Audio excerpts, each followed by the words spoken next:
Ada 5 kondisi di mana satu pasangan harus mengikuti bayi tabung. Yang pertama, bila terdapat sumbatan pada kedua saluran telur. Yang kedua, bila kondisi sperma terlalu sedikit atau bahkan tidak ada di dalam ejakulasi yang kita kenal dengan sebutan azospermia. Yang ketiga, bila terdapat gangguan pematangan sel telur atau gangguan ovulasi yang sering disebut sebagai sindrom ovarium polikistik. Yang keempat, bila ada kista coklat atau endometriosis yang umumnya pasien datang dengan keluhan nyeri haid. Dan yang terakhir, bila pemeriksaan sperma, saluran telur, dan ovulasi tidak ada masalah, tetapi pasien tidak juga kunjung hamil, yang disebut sebagai unexplained infertility.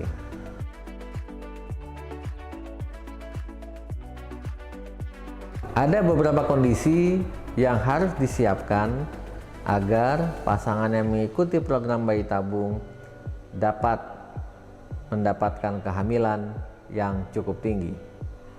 Antara lain yang harus kita lakukan pemeriksaan adalah yang pertama, apakah saluran telurnya melebar atau membesar yang terjadi karena proses infeksi, sering disebut sebagai hydrosalping. Pada kondisi ini biasanya dokter akan melakukan pengangkatan sel telur terlebih dahulu sehingga akan meningkatkan keberhasilan program bayi tabung.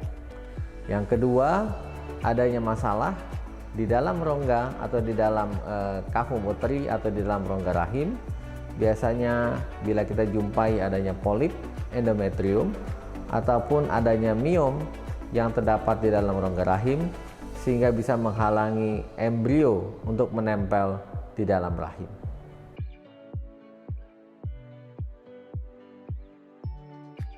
Pada kondisi di mana terdapat pelebaran saluran telur, dokter akan berupaya untuk mengangkat saluran telur, bisa satu, bisa kedua saluran telur yang melebar, atau dokter melakukan penyumbatan pada saluran telur sehingga tidak terjadi aliran dari cairan hydrosalping yang bisa mengganggu penempelan atau proses penempelan embrio. Yang kedua, bila terdapat polip endometrium atau polip di dalam rahim ataupun miom di dalam rahim yang disebut sebagai mioma submukosum, dokter akan melakukan pengangkatan polip ataupun akan melakukan pengangkatan mioma uteri.